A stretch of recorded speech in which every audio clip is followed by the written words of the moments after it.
So Tyler, the Creator, just released Don't Tap the Glass. The album is 10 tracks long, right off of the Cornucopia release in 2024. And I've got to say, this was heavily unexpected. Dude just came out on like a random Wednesday and said, hey bro, I'm dropping an album, go listen to it, it's gonna come out soon. Turns out, the album was pretty freaking good.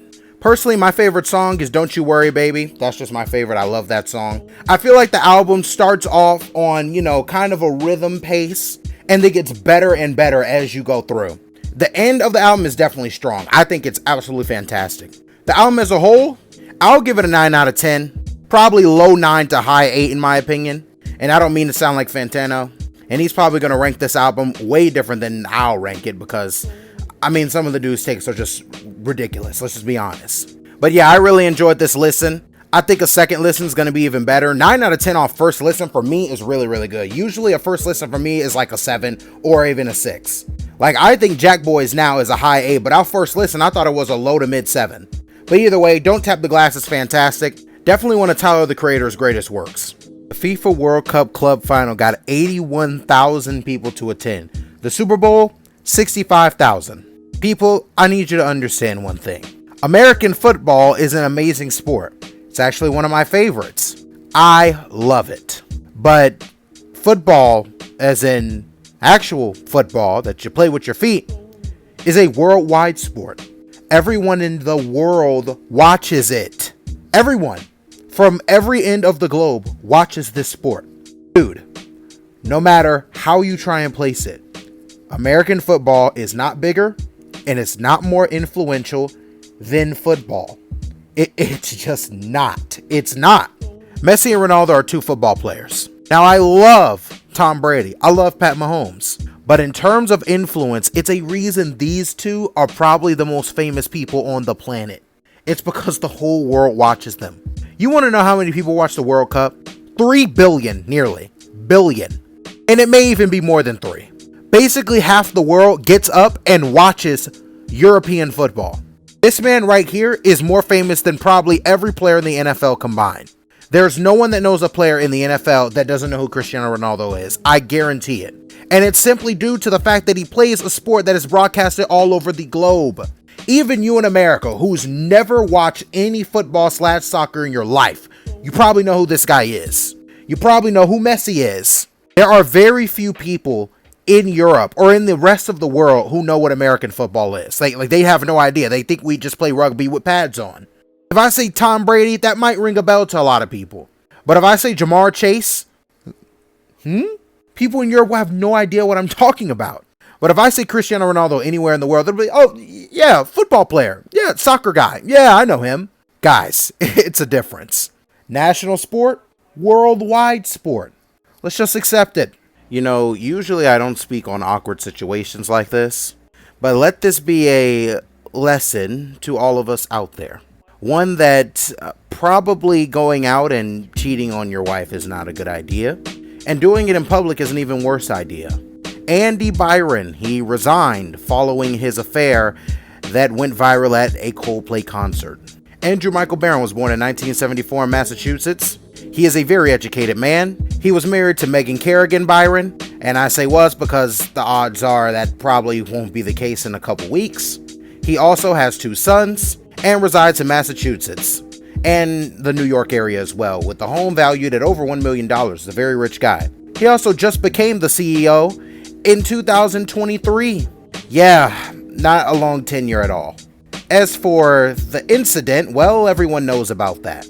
He was caught on the kiss cam with his co-worker Kristen, the head of HR at the company. She's around 56 years old, reportedly, has a BA in political science. She was previously married to Kenneth, but that was a divorce finalized in 2022 and has 1 child from the marriage, and recently married Andrew. Let's just say that marriage is probably not gonna last long either. $2.2 million home in New Hampshire. Purchased it in February 2025. Now, of course, these people are incredibly accomplished and do have relationships.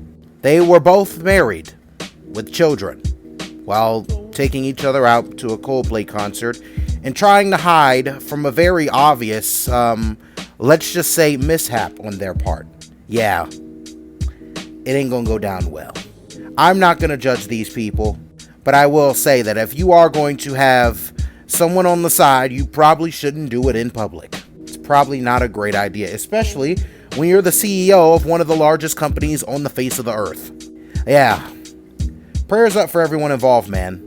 I feel bad for her husband and his wife, and I don't want to say I feel bad for them, but this got to be kind of embarrassing, and they're probably going to lose their jobs. And I like to come from an empathy standpoint. I don't want to make fun of these people. I'm just here to give out the information. Yeah, very awkward situation. Let this be a cautionary tale out there. All men and women, if you're going to get married, be loyal, honor the terms of your marriage.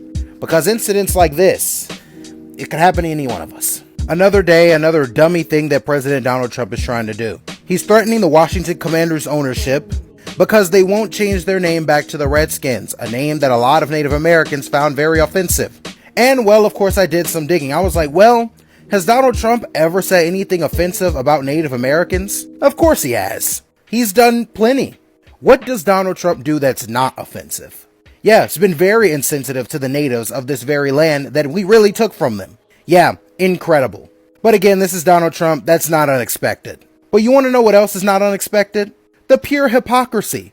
Back in 2013, he was like, oh, the president shouldn't be telling Washington to change their name. Our country has far bigger problems. Nonsense. But just a measly 12 years later, oh, change of heart, Donald?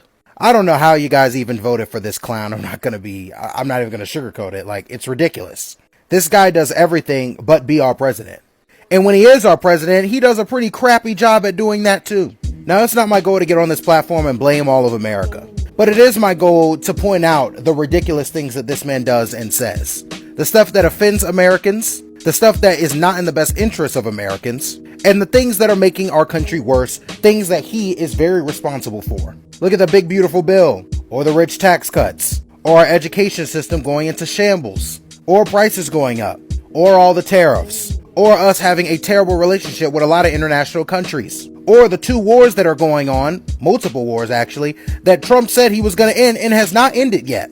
Or what about the TikTok situation? Everyone's confused about that. It's just ridiculousness, man. It's honestly not worth paying attention to at this point. The fact that this guy's our president is completely sad. Tired of sugarcoating it, that's just the bottom line.